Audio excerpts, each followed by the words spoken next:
Apa yang sedang terjadi di Singapura hari ini bukan lagi sekadar cerita tentang mahalnya biaya hidup, bukan cuma soal harga sewa ruko yang makin mencekik, dan bukan pula sekadar keluhan tentang biaya makan yang terus melonjak. Di balik semua itu, ada sebuah perubahan besar yang sedang bergerak perlahan, nyaris tak terdengar, namun dampaknya kini mulai terasa hingga keluar batas negaranya sendiri. Sebuah gelombang ekonomi yang awalnya kecil, kini menjalar melintasi laut, masuk ke wilayah Indonesia, dan perlahan membentuk realitas baru di kawasan perbatasan. Semua ini bermula dari satu fakta yang tampak sederhana, tetapi sebenarnya sangat mengkhawatirkan. Dalam 2 tahun terakhir, lebih dari 3.000 restoran dan toko makanan di Singapura terpaksa menutup usahanya. Bagi sebuah negara yang selama puluhan tahun dikenal sebagai simbol stabilitas, efisiensi, dan pusat konsumsi Asia Tenggara, angka ini bukan sekadar statistik. Ini adalah alarm keras bahwa ada sesuatu yang berubah secara mendasar di jantung ekonominya. Singapura selama ini dibangun di atas mesin konsumsi. Kafe, restoran, pusat belanja, dan layanan retail bukan hanya pelengkap kehidupan kota, tetapi menjadi denyut utama aktivitas masyarakatnya. Setiap hari jutaan orang bergerak dari rumah ke kantor, dari kantor ke pusat perbelanjaan, dari pusat perbelanjaan ke tempat makan. Uang berputar cepat, transaksi terjadi tanpa henti. Inilah fondasi yang selama bertahun-tahun membuat ekonomi mereka tampak begitu kokoh. Namun ketika biaya sewa melonjak tajam, ketika harga energi naik, ketika upah sulit mengejar inflasi, dan ketika biaya hidup menekan dari segala arah, margin usaha mulai menipis. Dalam kondisi seperti ini, sektor yang paling pertama tumbang hampir selalu sama, yaitu sektor konsumsi. Restoran mulai berguguran satu persatu. Gerai makanan yang dulu penuh antrian, kini menutup pintunya lebih awal.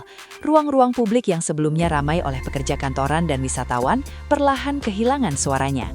Ini bukan karena Singapura kehabisan modal, bukan karena negaranya runtuh, melainkan karena konsumsi tidak lagi sanggup menopang biaya hidup yang terus naik. Ketika harga satu porsi makan terasa semakin tidak masuk akal, ketika belanja bulanan berubah menjadi beban berat, masyarakat mulai berpikir ulang tentang setiap pengeluaran kecil dalam hidup mereka. Di titik inilah perubahan perilaku mulai terlihat dengan sangat jelas. Warga Singapura tidak berhenti makan, mereka tidak berhenti berbelanja, mereka tidak berhenti menjalani hidup, mereka hanya mengubah caranya. Mereka mulai mencari alternatif, mereka mulai membandingkan harga, mereka mulai menghitung setiap dolar dengan lebih teliti. Dan tanpa disadari, solusi paling rasional ternyata berada sangat dekat. Hanya dipisahkan oleh laut sempit di Selat Singapura, ada sebuah wilayah yang menawarkan harga lebih masuk akal, biaya hidup lebih rendah, dan ruang bernafas yang lebih luas. Batam perlahan berubah dari kota industri menjadi perpanjangan ruang hidup warga Singapura. Setiap hari, ribuan orang menyeberang menggunakan kapal cepat. Mereka membawa tas kosong, daftar belanja, dan perhitungan ekonomi yang sangat matang. Mereka datang bukan untuk kemewahan, bukan untuk liburan mewah, bukan untuk pamer gaya hidup. Mereka datang untuk satu hal sederhana, bertahan hidup dengan biaya yang lebih rasional. Makan di restoran yang lebih murah, belanja kebutuhan pokok dengan harga terjangkau, memotong pengeluaran tanpa harus mengorbankan kualitas hidup. Semua itu kini bisa dilakukan hanya dengan perjalanan singkat melintasi laut. Pemandangan ini perlahan menjadi rutinitas. Restoran di Batam dipenuhi logat Singapura. Pusat perbelanjaan dipadati pengunjung lintas negara. Pasar tradisional kembali hidup dengan wajah-wajah yang sebelumnya jarang terlihat. Hotel-hotel kecil mulai penuh. Transportasi lokal bergerak lebih cepat. UMKM kembali bernafas. Ketika konsumsi berpindah, uang ikut berpindah. Dan ketika uang berpindah, pasar akan bergerak mengikuti. Dalam waktu singkat, Batam berubah menjadi simpul baru dalam jaringan ekonomi regional. Bagi Indonesia, terutama wilayah perbatasan, fenomena ini tampak seperti berkah. Roda ekonomi berputar lebih kencang, lapangan kerja tumbuh, pendapatan masyarakat meningkat, sektor jasa berkembang pesat. Semua terlihat positif. Namun di balik arus manusia yang terlihat jelas, ada arus lain yang jauh lebih senyap, jauh lebih tersembunyi, dan jauh lebih berbahaya, yaitu arus barang. Ekonomi selalu bekerja dengan pola yang sama. Barang akan selalu bergerak mendekati konsumen. Kemanapun konsumen pergi, kesanalah barang akan mengikuti.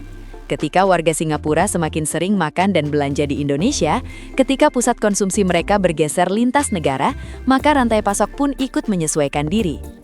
Sebagian besar penyesuaian ini terjadi secara legal, melalui perdagangan resmi, melalui jalur impor dan ekspor yang sah, melalui prosedur yang diatur negara. Namun tidak semua pelaku usaha mau atau mampu mengikuti jalur tersebut. Proses resmi sering dianggap lambat, biayanya mahal, aturannya ketat, dokumennya rumit. Dalam situasi margin tipis dan tekanan tinggi, sebagian orang mulai mencari jalan pintas. Disinilah celah mulai terbuka.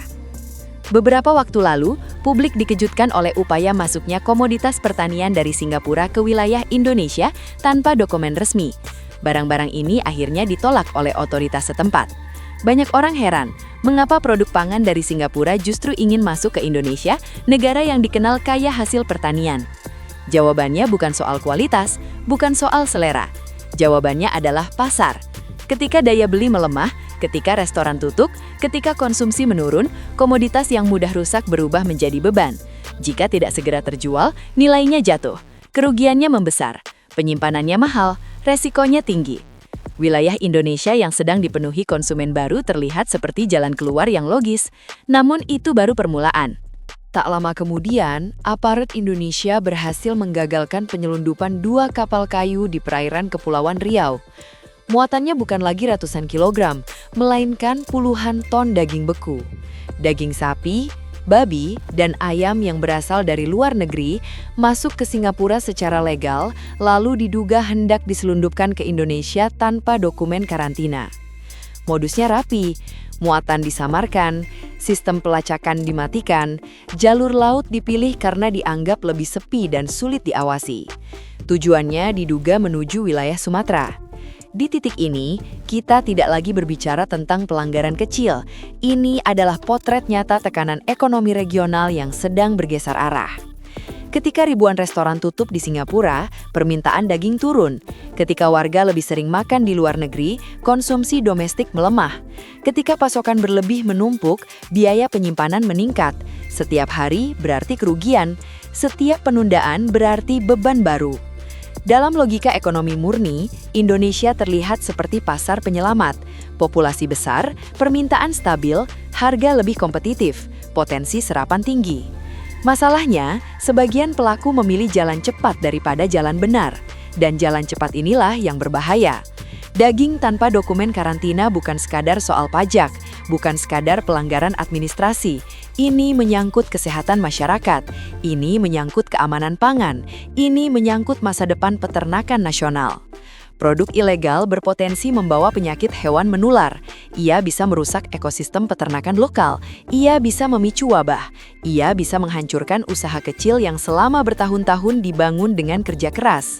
Ketika pasar dibanjiri produk murah ilegal, harga jatuh. Peternak lokal tertekan. Biaya produksi tidak tertutup. Banyak yang gulung tikar.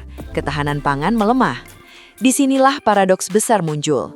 Indonesia diuntungkan oleh pergeseran konsumsi dari Singapura. Namun jika tidak dikelola dengan baik, keuntungan ini bisa berubah menjadi ancaman serius.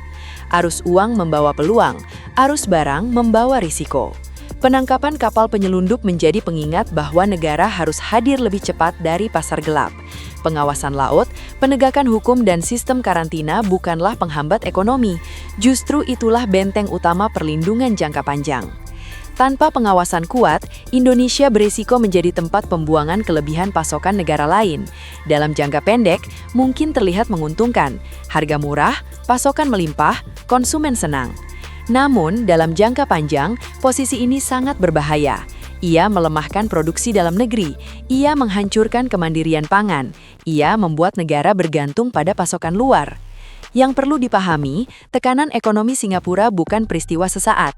Ini adalah proses panjang, proses di mana biaya hidup membentuk ulang perilaku masyarakat, proses di mana konsumsi berpindah lintas negara, proses di mana rantai pasok ikut berubah, kadang dengan cara yang melanggar aturan.